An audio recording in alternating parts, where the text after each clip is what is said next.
And they look like some of these flashes in the pan. Alright, next person on the list is Drake.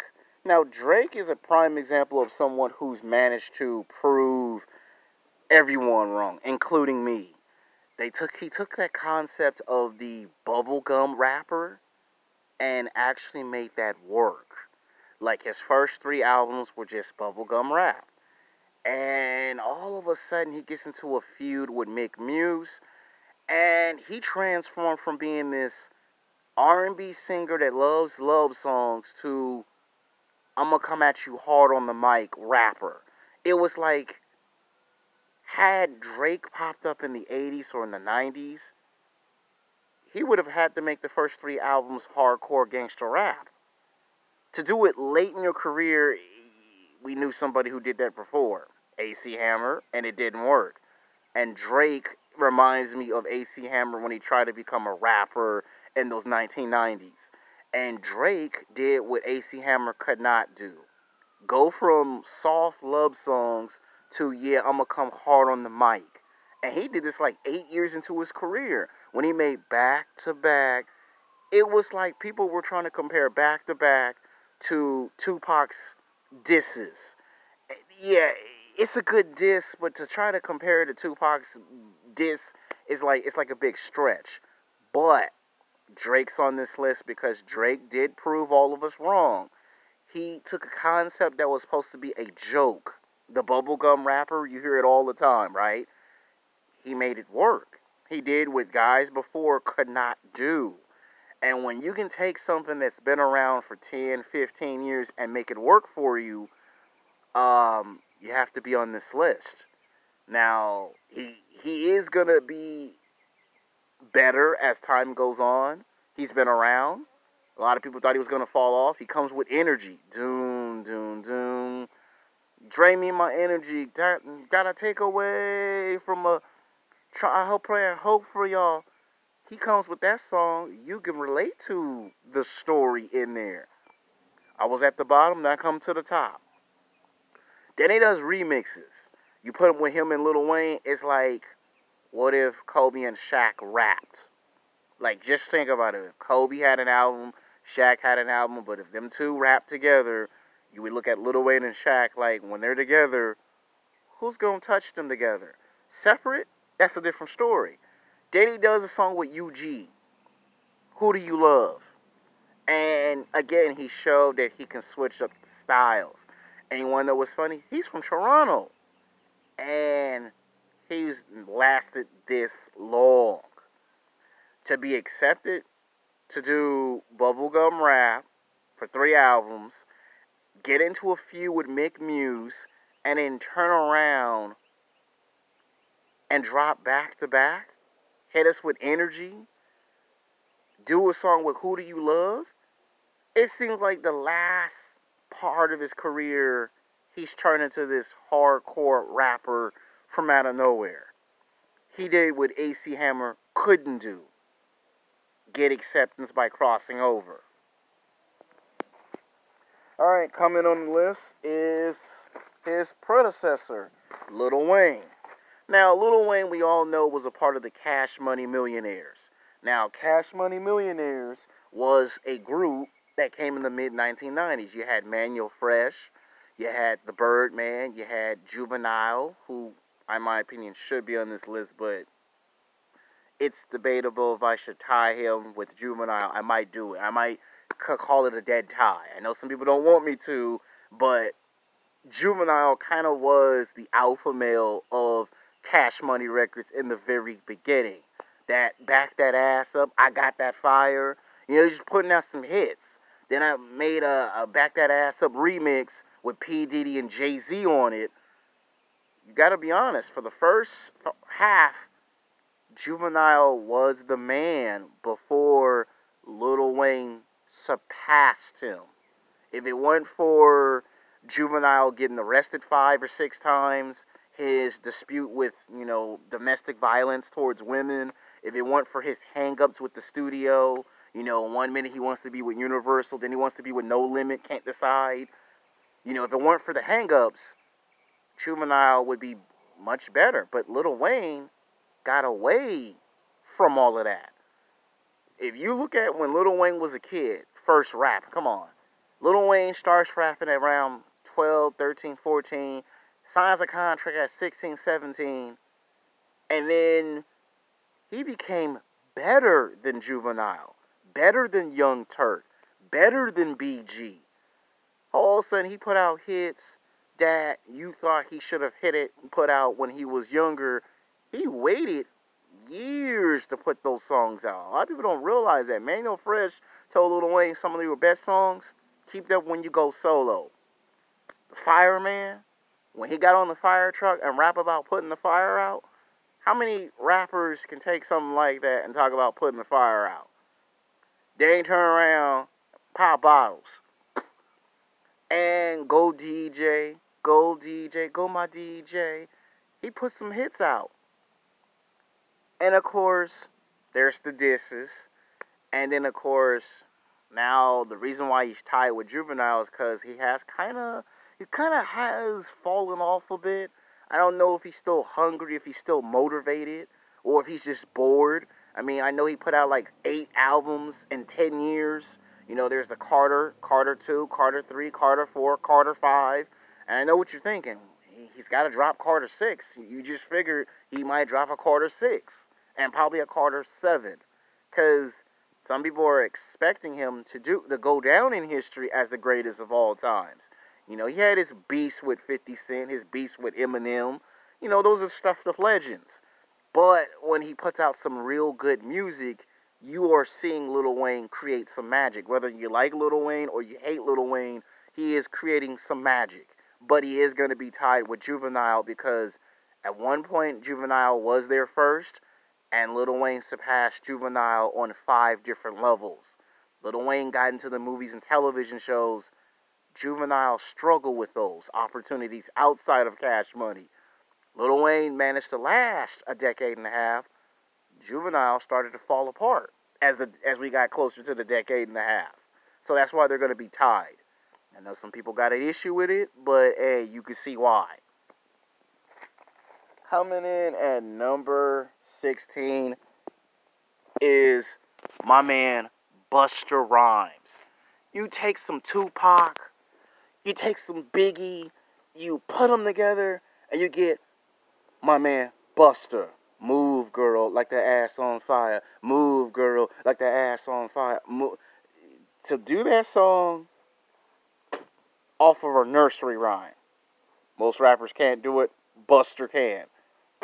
Buster pops up in a song with Notorious B.I.G. is why I mentioned Biggie now, did I? He pops up in that rap song. Then he does the Neptunes. Break Your Neck. Break Your Neck remix. The Neptunes remix.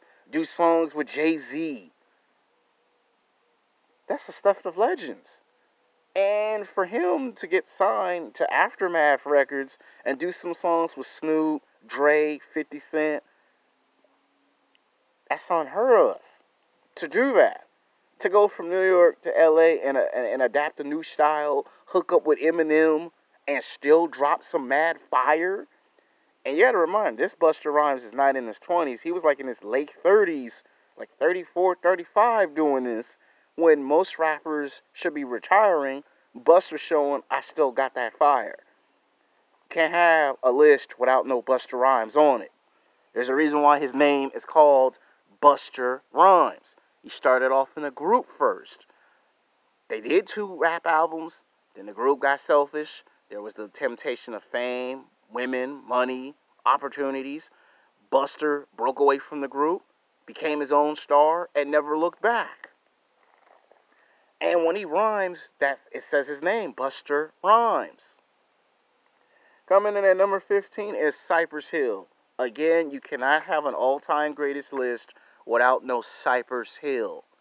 I was a huge fan of Cypress Hill. You know, Burning B. I mean, not Burning B, but Be Real. And the lead singer. You want to be a rap superstar and live large? Coming over and look on your shoulder. Can't trust nobody. He could sing and rap at the same time. And the fact that he came in with his first album, if you think about it, he first did pop music. Then when he saw the eras was changing, he became one of these producers that turned into an artist. And it's very rare to be producing, writing your own songs, and then you become the artist. He did Rap Superstar. Insane in the Brain. Oh, I could just kill a man. Insane in the brain. Duh. Insane in the membrane. Duh. Insane in the brain. It was like he was introducing us Latino rap, his style. And I never had no problem with it. I actually liked it, the fact that he brought us that style. And the fact that he could take just about anything and turn it into a rap was legendary. And then you talk about the beef between him and Ice Cube, where Ice Cube did a movie, we all saw it, called Friday. It's well documented, it's public knowledge. And there were some songs that he did for that soundtrack. Problem was, it was a money dispute. That's what they don't want to talk about in those documentaries. And to me, normally when you do beefs, it just messes up the magic of music. But it just elevated these guys to a higher level. All of a sudden, they putting out these songs, and they're selling out tickets like crazy. I mean, Cypress Hill and Ice Cube battling back and forth. Do you realize they were making almost as much money as the NBA and the NFL was making in the 1990s? And these are rap artists dissing each other, and they were kind of outselling tickets in the mid to late 1990s. They were outselling tickets. Well, I remember baseball had its lowest attendance during that time of the baseball strike. And these guys were putting on the football jerseys, the basketball jerseys, and then they would start making songs about their favorite football team. Cypress Hill made it cool to put on your jersey backwards and then rap about that team. Rap about that place that I come from. And he wasn't afraid to change up the style. If he needed to get his hands dirty, he got them hands dirty. He put that work in. And I like his music. I didn't have a problem with him coming in the rap game. And he would even put in real Latino gangsters in his songs, which show you he's real, he's not fake. He's not one of these manufactured ripoffs that pretend. He's the real thing. He's one of those guys that is going to give you something real 100%. You either like it or you leave it. Alright, coming in at number 14th is T.I. T.I. is a prime example of what if Eazy-E lived longer and still prosper. Everything that Eazy-E did, T.I. kind of reminds me of it. You know, talking about the streets, you know, talking about how he went from nowhere to somewhere, how he started off with this hard rap and then slowly but maturely started to blend in the music. You know, he does songs with Rihanna, Nicki Minaj. You know, he does songs with all these artists. Like Rubber Band Man was a hit because it was Southern. He talked about my 24s. I mean, I love 24s because he was rapping in there, but you also got the sense that he could also sing, which he would do later. And the fact that people accepted him coming from the South and rapping the way he rapped, and he brought that Atlanta flavor. Like, him and Ludacris brought that Atlanta flavor. But T.I. kind of came in at a point where the rap game was at a standstill. You know, we lost Tupac, we lost Biggie, and we needed something new and something fresh. And T.I. just came in and tried to pick up the mantle, and you see how he's fared. Because, you know, he came with Family Hustle television show.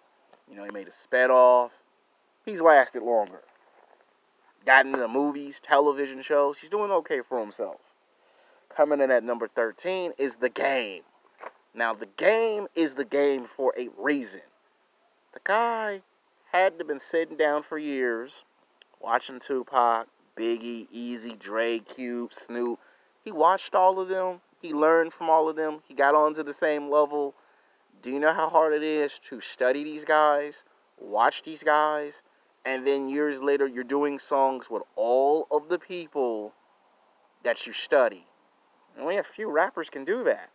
You know, Hate It or Love It was one of my favorite songs by The Game. Because the game is telling you a story. And then he does his diss with Yuck Mouth. You know, Former Nudies, I Got Five on it, which is a classical song. And he dissed him. And then he gets into it with 50 Cent, which all that just reminds you of Kobe Bryant and Shaq. You know, the Game wanted to be a bigger star. The Game had the best selling album, but when the Game left 50 Cent and made more songs, they were just good songs. You know, he does One Be Blood, and then he remixed it, and then his career just faltered after that. I mean, he put out 2 or 3 albums, and his career just fell apart. You know, too much fights. You know, the fame, the fortune was too much. And he tries to make a comeback and bounce back, which is good, but it ain't the same. It's like that level that he was on before he broke up with 50 and after 50, it just isn't the same. And he'll be the first one to tell you he did kind of fall off. He's trying to come back up, but it's hard to come back up late in the game. So I like the Game, but there's a reason why he's at number 13, and it's not disrespect. It's just when you don't have the same competitive nature that you had from before, and you're distracted by fights at the bar, you're dissing other artists, you're getting into legal trouble. It's not good to get into legal trouble, and you see what it does. All right, coming in at number 12 is Ludacris. Ludacris is another Southern rapper who has lasted a decade and a half. The guy's popped out 10 albums, strong. Every album Ludacris put out, the songs are memorable. Most of the time, people put out 10 albums, people can't even remember the songs on the second, third, fourth, and fifth albums. Every song he put out is memorable. You know, What's Your Fantasies? What's Your Fantasies remix? You know, does a song with DMX. Turns around and does Red Light District. Hospitality. Does all these songs. I'm coming for the number 1 spot. The fact that he could do that and then turn around, take a break, come back, and come hard on the mic. Take a break and come back hard on the mic. Usually you keep coming back and quitting, coming back and retiring, come back out and keep doing it. You burn out. Ludacris has managed to find a balance. Not too many rappers find a balance. Get into the movies, TV shows, and still got his career, and he's still hot. And people are still listening to Luda. Doesn't matter which album, Luda, it will always be Luda. Coming in at number 11 is Common. Now, he is one of our conscious rappers. When people talk about conscious rappers, Common comes on that list. Common is a storyteller, okay? Yes, he's from New York, he is from the Bronx, and he does tell stories about what goes on in the hood, in the urban city, but he also likes to give you solutions. So he's actually the rapper that is telling you a story, but he's also the solution rapper, because he also gives you solutions to resolve the problem. And he's good at rapping and then convincing you that that's a good style. And he's never had to change up too much of his styles. Coming in at number 10 is Nas. Now, he was a young version of Tupac. He actually did songs with Tupac. A lot of people don't remember it, but he did. There's All I Need Is One Mic, big hit. I Rule the World with Lauryn Hill. Is It Me? I would free all my slaves.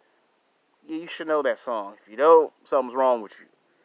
And then there's that one diss that everybody keeps listening to no matter what. One called Ether. See, what people don't realize is that Jay-Z and Nas actually agreed to set that up as a song for both of them to make money off of. So when people listen to Ether, just remember, yeah, because Jay-Z agreed that that's what they should have done. Nas put out a hit and put out more hits after that. He's on the list because he also made a song with his pops in it. And how many rappers are willing to move their ego to the side and bring their dad into their music? And then to take their daddy's style and his style and talk about how he got the name Nas. So, yeah. And you heard him say it. His papa was a Rolling Stone. That's all you need to know why Nas is on this list. Alright, coming in at number 9 is DMX. Now, DMX is, I would call, the logical, analytical rapper. This guy didn't get it easy, okay? It took him 13 years to get into the game, okay? He had to fight the politics, stereotypes to get in. He was the street rapper that they were scared to bring in the studio. They didn't like his style, they didn't like his way, his raps, they didn't like it. And DMX stuck to his guns for 13 years. Comes in at 32, comes in with this loud voice. What? I'm DMX, dog. Oh, I'm DMX, dog. What's my name? Leave the dog alone. Give a dog a bone. The dog will find his way home. DMX kind of was like Little John before we got Little John. And you fast forward 20 years later, DMX got like 10 albums. Don't matter which DMX song, you can feel the aggression in those songs. X, I'm gonna give it to you. Lord, give me a sign. What's my name? Start a party up in here. Got all these hits. It's DMX at his best. Yeah, there's the drug possession, there's the arrest, there's the domestic violence. But through all of that, DMX still retained his voice and still grace us with his presence, and is a poet. So can't have a list without no poet, can you? Coming in at number 8 is LL Cool J. Now LL gets to be on the list twice. Your name's LL Cool J and you're cool. You get to be on 2 different videos, 2 different lists. He can sing.